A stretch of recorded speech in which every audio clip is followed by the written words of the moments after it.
In the bustling world of celebrity parenthood, where every milestone can become a headline, Hilaria Baldwin has always approached family life with a blend of grace, authenticity, and a keen awareness of the surrounding pressures.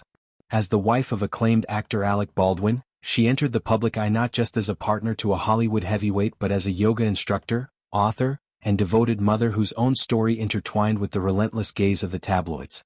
With 8 children filling their home with laughter, chaos, and endless love, it's easy to look back now and see the Baldwin family as a picture of joyful multiplicity.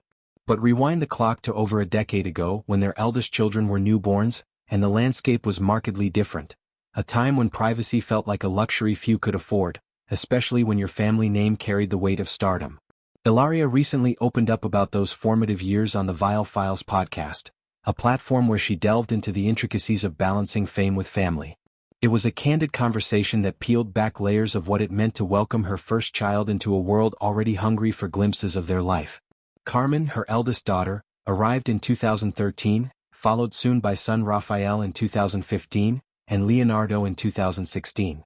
Each birth was a profound personal event, yet they coincided with an era where celebrity baby photos were commodities, snapped up by magazines for exorbitant sums. The demand was insatiable. Paparazzi lurked outside hospitals, and editors clamored for exclusive images that promised to grace covers and spread across glossy pages. For Hilaria, a newcomer to this high-stakes game, the decision to sell those initial photos wasn't made lightly. It was a calculated move in a culture that equated visibility with value. "I don't think there's a right answer," she reflected, her voice carrying the wisdom of hindsight. The more she tried to shield her little ones from the flashbulbs, the more the interest swelled, like a wave crashing against an unyielding shore. It was a paradox of fame. Hiding only heightened the chase. 12 years prior, the media ecosystem operated on different rules.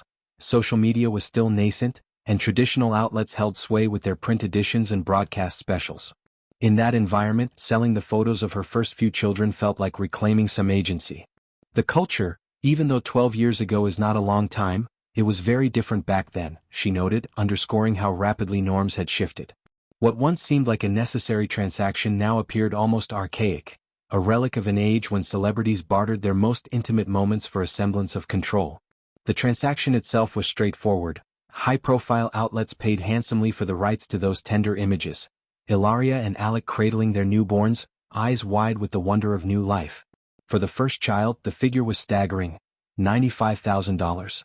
In an instant, that sum could have padded savings accounts or funded home renovations, the practical concerns that swirl around any growing family. But for Hilaria, the money evoked a visceral discomfort. It felt like a gross thing anyway, she admitted, the word gross laden with ethical unease. These weren't just pictures. They were fragments of her children's innocence, commodified for public consumption. The act of profiting from them clashed with her core values, rooted in mindfulness, community, and protection of the vulnerable. Rather than let the funds sit as a tainted windfall, she chose redirection, a powerful pivot that transformed potential guilt into purposeful action. All of it went to charity, specifically an organization in Majorca, the Spanish island where Hilaria's family has deep roots. Her heritage, blending American upbringing with Spanish influences, has always informed her worldview, and this donation felt like a full-circle gesture. The chosen cause? Combating sexual abuse against children, a mission that struck at the heart of her maternal instincts. "I donated it to an organization in Majorca where my family lives. It was for children who have been sexually abused," she explained. In her mind, the system was rigged. Someone was going to profit from these images, whether it was a sneaky paparazzo or a bidding magazine. By channeling the money into healing and prevention, she ensured that the narrative shifted from exploitation to empowerment. "So I wanted to say, okay, here's the system. Somebody's going to make money off of this. There's money to be had and I'm going to put that in a good place," she concluded, her tone resolute yet reflective.